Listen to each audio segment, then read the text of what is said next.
है, दिख रहा है। तो ये कहानी है एक राजा की, जो एक बहुत बड़े देश के राजा थे, ठीक है। उन्होंने एक रानी से शादी की और उस राजा का नाम था श्री राम और रानी का नाम था सीता जी, ठीक है। तो वो लोग उस राजमहल में अच्छे से रह रहे थे और रहते रहते उन्हें एक वर मिला था, एक उनकी माता जी को, कि उन्होंने अपने उनके पिता से एक वर मांगा कि उनके बेटे को राजमहल मिले और जो श्री राम राजा थे वो वनवास, उनको 14 साल का वनवास हो जाए, ठीक है। तो श्री राम अपने भाई लक्ष्मण के साथ और माता सीता के साथ कहाँ चले गए? हाँ, जंगल में चले गए और जंगल में जाकर उन्होंने अपना जीवन बिताना शुरू किया। फिर जंगल में क्या हुआ, जब वो रह रहे थे तो उनको कुछ दिनों बाद जब लकड़ी काटते वो कहीं गए थे तो एक जंगल में उनको एक पीला हिरन मिला सीता जी को, ठीक है। उस हिरन जब उन्होंने देखा तब उन्होंने उसे बहुत पसंद किया और अपने पति श्री राम जी से कहा कि मुझे वो हिरन चाहिए।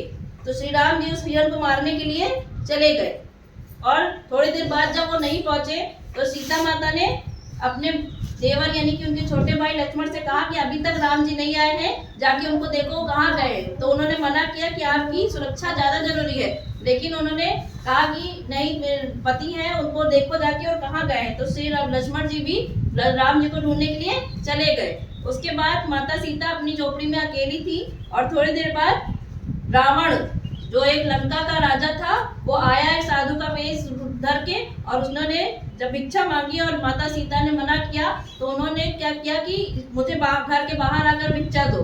तो सीता माता ने जब घर के बाहर आकर भिक्षा दी तो वो उनको अपहरण करके उनको उड़ा के ले गया।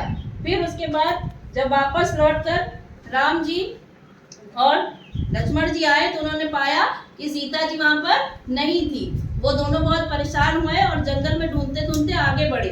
जब वो आगे बढ़े तो उन्हें कुछ दूर पर एक वानर मिले जिनका नाम था श्री हनुमान जी, और हनुमान जी की मदद से उन्होंने जो रावण था उसका संहार किया और रावण को मार गिराकर उन्होंने अपनी जो बीवी और माता सीता थी उनको वापस लेकर अयोध्या पहुंचे। और इसी घर वापसी पर हम लोग क्या मनाते हैं? दिवाली। तो बोलो श्री रामचंद्र की जय। श्री रामचंद्र की जय।